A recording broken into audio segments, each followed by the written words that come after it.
Te damos la bienvenida a Reimers Recomienda, un podcast y programa de YouTube en el que semana a semana presentamos una recomendación mayoritariamente de libros, acompañada de una interesante charla con personajes que son relevantes en muchísimas áreas diferentes.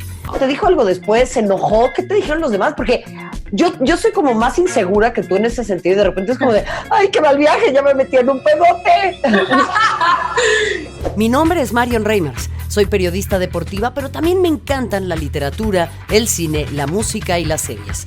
Hace un tiempo me di cuenta de que pasaba más tiempo en el celular que haciendo algunas de las cosas que más me gustan, como leer, y por ello decidí ponerme como reto medir la cantidad de libros que consumía al año, algo así como las personas que gustan de correr.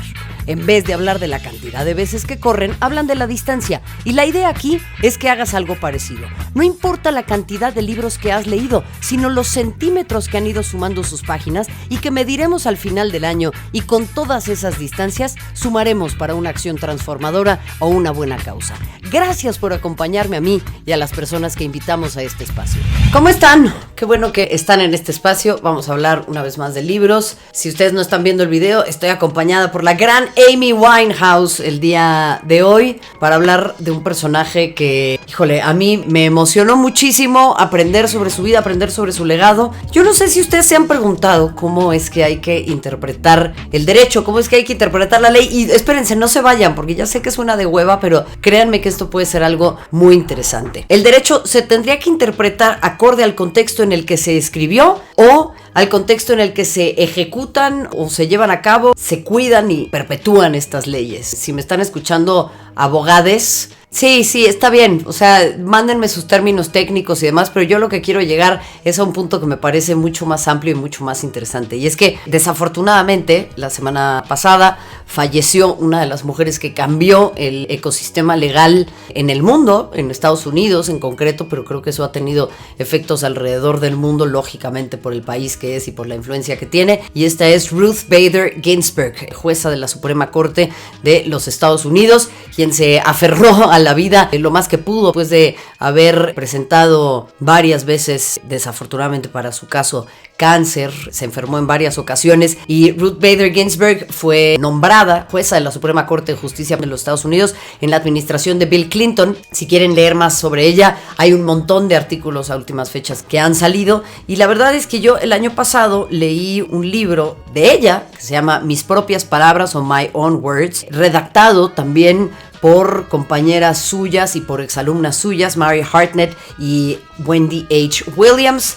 Este es el libro, My Own Words, Ruth Bader Ginsburg. Es un bestseller de acuerdo con el New York Times, como lo pueden ver aquí en pantalla, y es pues básicamente una autobiografía en donde ella no únicamente habla de su vida personal, sino lógicamente de su vida profesional, pero esto lo hace ejemplificando con casos concretos. Nos lleva incluso a tener ejemplos de cómo redactaba ella estos textos en los que de repente resultaba que estaba de acuerdo o no con algún fallo de la corte, pero incluso antes de ser jueza de la Suprema Corte, ella tuvo un camino importantísimo en cuanto a las leyes en los Estados Unidos, y empezó a notar que había una discriminación profunda hacia las mujeres en términos de sus beneficios laborales, en términos de su acceso a la salud, en la posibilidad de elegir sobre su propio cuerpo. Es incontable lo que se puede decir sobre Ruth Bader Ginsburg y su influencia en lo que hoy por hoy las mujeres legalmente pueden hacer en Estados Unidos, como por ejemplo abrir una cuenta de banco sin tener la autorización de un hombre, en concreto de su marido, el tener la posibilidad también de, por ejemplo, poder firmar una hipoteca, pedir un préstamo en el banco, heredar propiedades. Todas esas son situaciones que hoy por hoy damos por sentadas, pero que hace 60, 70 años no estaban tan claras y no estaban dentro del espectro legal. Creo que ahí, si usted nos está escuchando y de repente dice, bueno, pero ¿para qué quieren si ya tienen igualdad? Todavía no la tenemos, y en muchos aspectos legalmente no la tenemos, y prueba de ello es que hasta hace apenas 50 años era prácticamente imposible que una mujer fuera dueña de su vida, dueña de su cuerpo, dueña de su vida profesional, que tuviera una ausencia por maternidad. O sea, creo que esto que hizo Ruth Bader Ginsburg es muy importante porque ella misma tuvo que insertarse en un mundo considerado históricamente para hombres, como lo es el de la abogacía y el derecho. Incluso hay un apartado del libro en donde se habla de que cuando las mujeres querían entrar a las escuelas de derecho y lo empezaron a lograr,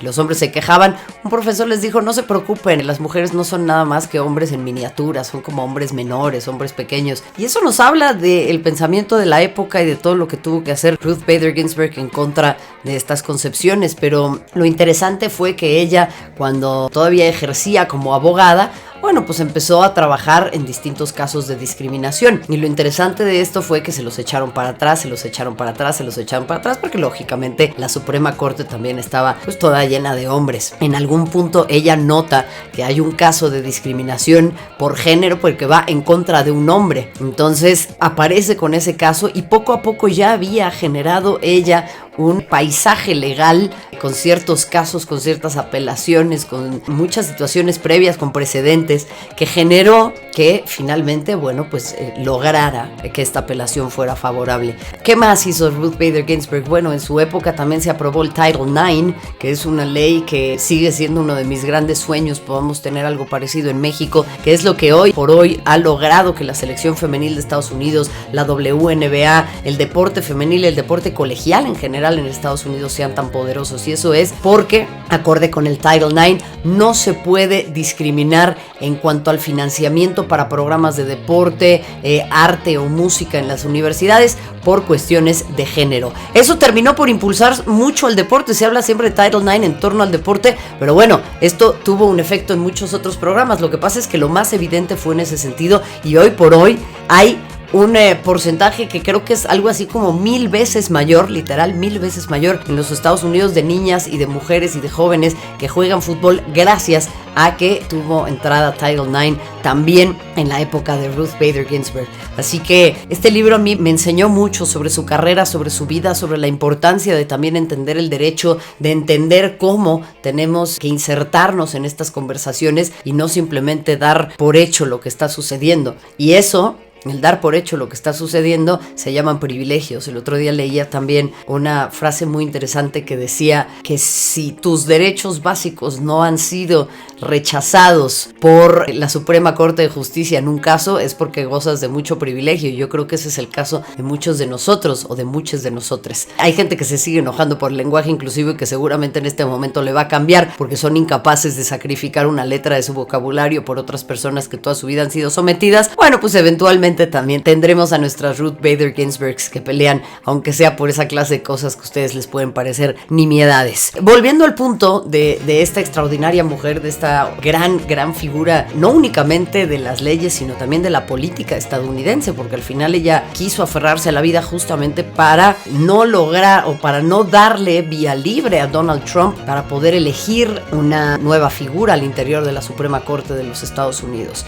Justice Ginsburg tenía al interior la Suprema Corte a uno de sus grandes rivales en cuanto al entendimiento del derecho se refiere, pero también uno de sus grandes amigos fuera de la vida laboral, como lo fue Justice Scalia. Justice Scalia era lo opuesto de Ruth Bader Ginsburg en cuanto a su interpretación del derecho. Él decía que había que leer la ley al pie de la letra, así como se había escrito acorde a su contexto histórico, y ella decía que la ley había que interpretarla y empezar a modificarla acorde a los tiempos que vivíamos. Y así fue que ellos dos tuvieron debates incansables, muy fuertes, muy interesantes, pero muy apasionados, y de ahí en más se hicieron grandes amigos, terminaron yendo juntos a la ópera y dejaban de lado sus diferencias laborales para poder ser grandes amigos, porque al final lo que les apasionaba era el derecho y la interpretación del mismo. Seguramente hay muchas personas que se dedican a la abogacía y a estas cuestiones que nos están escuchando, tendrán mucho para platicar al respecto. Yo reitero, lo estoy poniendo en términos muy burdos, pero sí les quiero invitar a que lean esta autobiografía de Ruth Bader Ginsburg. Repito, my own words, mis propias palabras. Hay también 2 películas muy interesantes, una ficción y un documental,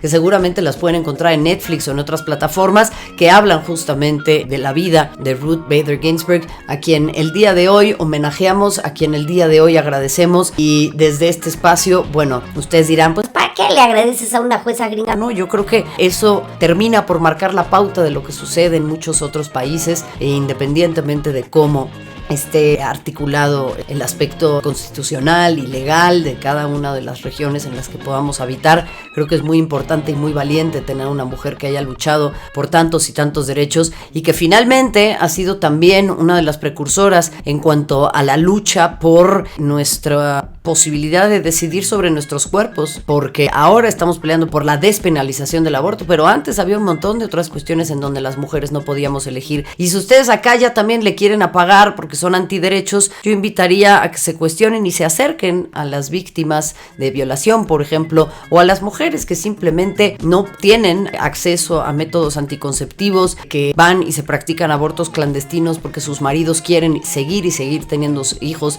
y sus cuerpos y su economía ya no se los dan. Creo que son muchas situaciones las que atraviesan a las mujeres en ese sentido y sí, nosotras deberíamos tener la facultad de decidir sobre nuestras vidas, sobre nuestros cuerpos, sobre nuestra reproducción y sobre nuestro futuro. Y ahí hemos perdido a una precursora, a una visionaria, a una mujer que le dio completamente la vuelta a cómo entendemos esta clase de problemáticas, y a mí me ha fascinado el leer su libro y me ha enseñado también, repito, acá se los voy a enseñar, de repente ser un poco, no voy a decir tolerante porque creo que no es el camino, pero sí más empática con posturas que difieren de la mía, y en ese sentido, al contrario, hacer como ella y seguirme preparando, seguir investigando para poder justamente tirar estos conceptos abajo, para poder tener elementos y argumentos que nos ayuden a tener un mundo mejor para todas las personas. Así que en paz descanse Justice Ruth Bader Ginsburg.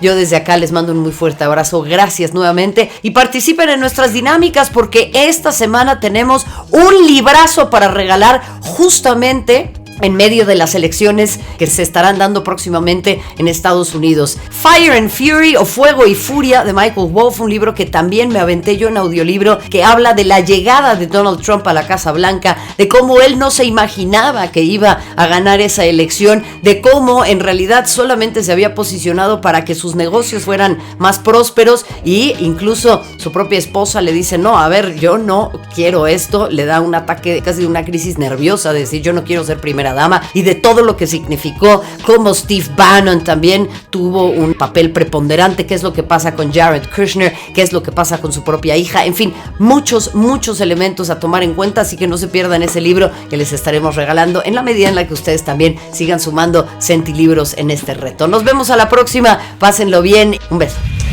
Acortemos distancias a través de la lectura. Ahora que tienes más libros en tu lista, no olvides seguir sumando centilibros para superar tus propias marcas. Nos encontramos la próxima semana en este espacio y recuerda utilizar los hashtags Reimers Recomienda y Centilibros, así como suscribirte a nuestro canal de YouTube o seguir el podcast en Spotify o iTunes. Hasta la próxima.